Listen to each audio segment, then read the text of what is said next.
LA's homelessness crisis is getting better. The newly released homeless count shows fewer people are living on the streets than last year. In fact, it reflects the biggest drop since the city started gathering data in 2013. We're joined now live by Councilmember Nithya Raman, who chairs the city's Housing and Homelessness Committee. Welcome. Thanks for being here. Thank you so much for having me. I know this has been a big issue for you for a long time. You've Absolutely. been doing a lot of work on it. Yes.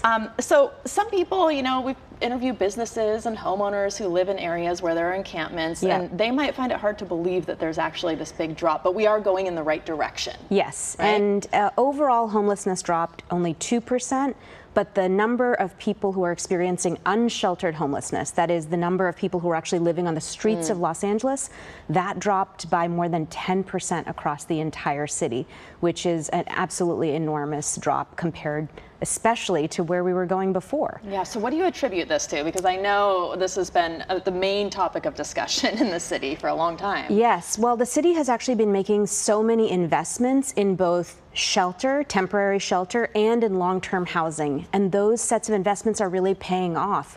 We sheltered many, many more people over this past year than we had before, in large part due to the mayor's sheltering program, Inside Safe. We were able to get thousands of people off the streets for whom we didn't have shelter beds before. Keep in mind, that's in the context where Los Angeles historically has had only a third of the shelter beds it needs for its entire homeless population. We also moved a lot more people into permanent housing. Remember Prop HHH that we, a bond that we paid for as a city? Those beds are finally starting to come online, and almost 2,000 new units opened up with Prop HHH this past year. So between shelter and housing, we're getting a lot more people off the streets. I want to ask you, we've been following, of course, all these breaking news reports about the Supreme Court decisions. Last year, there was the one involving Grants Pass, which had to do with encampments here in the West, in Oregon specifically. Do you plan to implement anything as a result, or change the strategy as a result of that ruling? Well, LA is limited not just by Grants Pass, but also individual court cases that impact just the city of Los Angeles. And we're sued a lot because we're the largest jurisdiction here. So I'm working with the city attorney to understand how the Grants Pass decision actually impacts us. But one way in which I think it will impact us is that our surrounding cities may be implementing new regulations that will push more unhoused individuals into our streets. And so that is something that we'll have to work on a regional basis. And I'm hopeful that we can come up with a positive regional strategy that doesn't just push people around. Yeah, that has been an issue. I mean, we've reported on that with our RVs, for example. Yes. You clear them out of one neighborhood and they pop up somewhere else because eventually they're going to go somewhere and it's going to overflow. Yeah, absolutely. And we saw a very egregious instance a couple of weeks ago where the Burbank police actually dropped off an unhoused individual right in front of a council member's district office. I mean, that is something that people always suspected was happening, but that was video evidence that it indeed was happening. And I think those efforts undermine us as a region in making progress. So where do you plan to go from here? A lot of people are, fed up with this issue. Yes. I'm sure you get lots of phone calls about it. I'm absolutely. sure you hear about it a lot.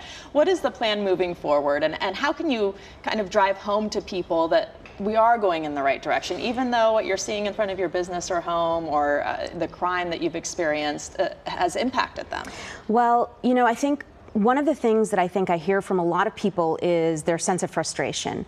But I try and put our current investments in the context of Los Angeles's history, because we have historically invested very, very little in shelter and housing. It's really only in the last handful of years that we've made the kinds of investments that a crisis of this scale demands.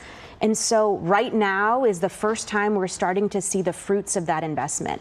And so I really try and explain to people that we took a long time to get into this deep of a crisis, and it will take us some time to get out of it. But I'm hopeful that because these results are good, because I hope that people are seeing results on their streets, that there isn't just skepticism when they see these numbers, that we can actually continue these investments, and then we can start tapering off. Usually you hear complaints more than compliments, I can imagine. That's the nature of the job. It's a customer service job, and so we mostly do hear complaints. But when we do put that information out there, I do hear responses from people, oh yeah, it looks different in my neighborhood. I can see the difference. If you look on Reddit, for example, you can see that in certain places in the city, they are seeing improvements and changes.